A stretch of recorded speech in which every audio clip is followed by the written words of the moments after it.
नमस्कार शेतकरी बांधवांनो. शेतकरी बांधवांसाठी चांगल्या चांगल्या योजना चालू आहेत. आपण कोणत्या योजनेचा फायदा घेतलाय की नाही?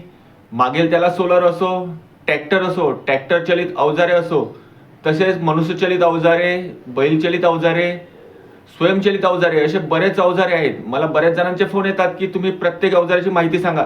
प्रत्येक अवजाराची माहिती सांगणं सोपं नाहीये, कारण की जवळपास 350च्या वर स्कीम आहेत. प्रत्येक स्कीम तुम्हाला पूर्णपणे मी सांगू शकत नाही, पण तुम्हाला जी आवश्यक आहे तिचं मला मेसेज करा, माझ्या कमेंट बॉक्समध्ये कमेंट करा. आपल्याला जी माहिती आवश्यक आहे त्या गोष्टीची मी पूर्ण माहिती काढून आपल्याला टाकू शकतो. व आपल्याला सबसिडी किती आहे? बऱ्याच लोकांचा प्रश्न येतो की बा ट्रॅक्टरवर कोणी म्हणतं 50% सबसिडी आहे, 90% सबसिडी आहे. हे चुकीची माहिती आहे. ट्रॅक्टरवर 1,25,000 पर्यंत सबसिडी येते व ही सर्व सबसिडी सर्वांसाठी सारखी आहे. विहिरीची स्कीम चालू आहे. नवीन विहीर असो, दुरुस्ती असो, त्याच्यासाठी शासकीय योजना आहेत. या योजनेसाठी जातीचा दाखला असणे आवश्यक आहे.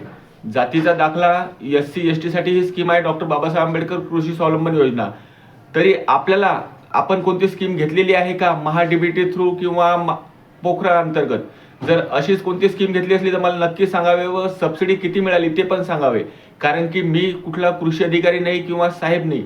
मी तुमच्या आमच्यासारखा एक शेतकरी पुत्र आहे व मला ज्या स्कीम माहीत पडतात, मी इथं ऑनलाईन फॉर्म भरतो, मला ज्या स्कीम माहीत पडतात ते मी आपल्याला सर्वांना सांगतो.